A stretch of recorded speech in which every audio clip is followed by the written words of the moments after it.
The last time that I met activists from Extinction Rebellion, it was on the streets of Truro, where they staged a funeral to mourn the death of Earth's ecosystems. The following week, I was informed that Cornwall's Extinction rebels would be gathering at Land's End on the 11th of March for the next stage of their rebellion, a march from here to Westminster. What we want to achieve by walking 300 miles and then potentially getting arrested by protesting in London is that the government admits that there is a problem. The government has access to leading scientists, so this isn't sort of fringe knowledge. The government is well aware of what's happening, but they're not acting on it. So first of all, we want the government to take action. We want it to reverse policies that are inconsistent with reducing greenhouse gases and the destruction of the world. And thirdly, in order to be able to achieve that, we want a People's Assembly, or sortition, which is a political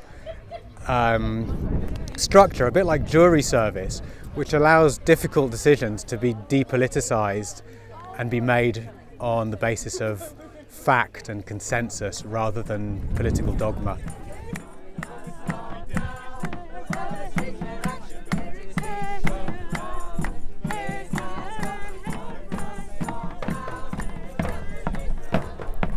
And so the long march to Westminster began.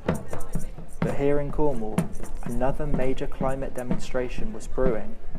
The youth were going on strike for the second time this year. Whose future? Our future. Whose future? Our future. Whose future? Our future.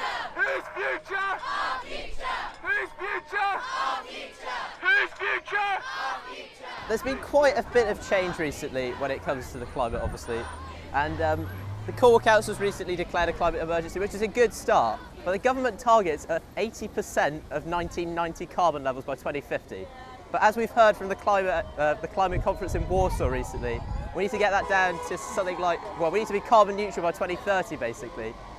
And at the moment, we're not really on track to meet that target. So we're out here today, protesting, clearly, to try and get the government and Cornwall Council to listen and to let them know that we have a voice and that we want to complain. Hey, hey, ho, ho, climate change has got to go.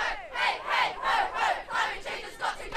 Hey, hey, ho, ho, climate change has got to go. Hey, hey, ho, ho, climate change has got to go. Hey, hey, ho. Well, I'm here today to protest against climate change and to try and convince Cornwall Council to do something better about it. And the general public as well, so anyone driving by. And what do you have to say to the MPs that couldn't be bothered to debate the last youth strike? Well, I sort of think, I'm not going to say I didn't expect that to happen, because they've ignored us before and they're going to keep on ignoring us. So all I'll say is that it's their funeral, literally. If they keep ignoring it, then it's going to happen. Then climate change is going to come, and they will be the ones that get blamed. I'd say, where are your priorities? Where is the money going that needs to be going into saving the planet? Why aren't you listening to the world at the moment? And what do you think of Cornwall Council's climate emergency? I think more needs doing. Would you like to see Westminster declare one? I'd like to see as many as possible declare a climate emergency, because we all need to be on board on one team with one goal for anything to happen efficiently.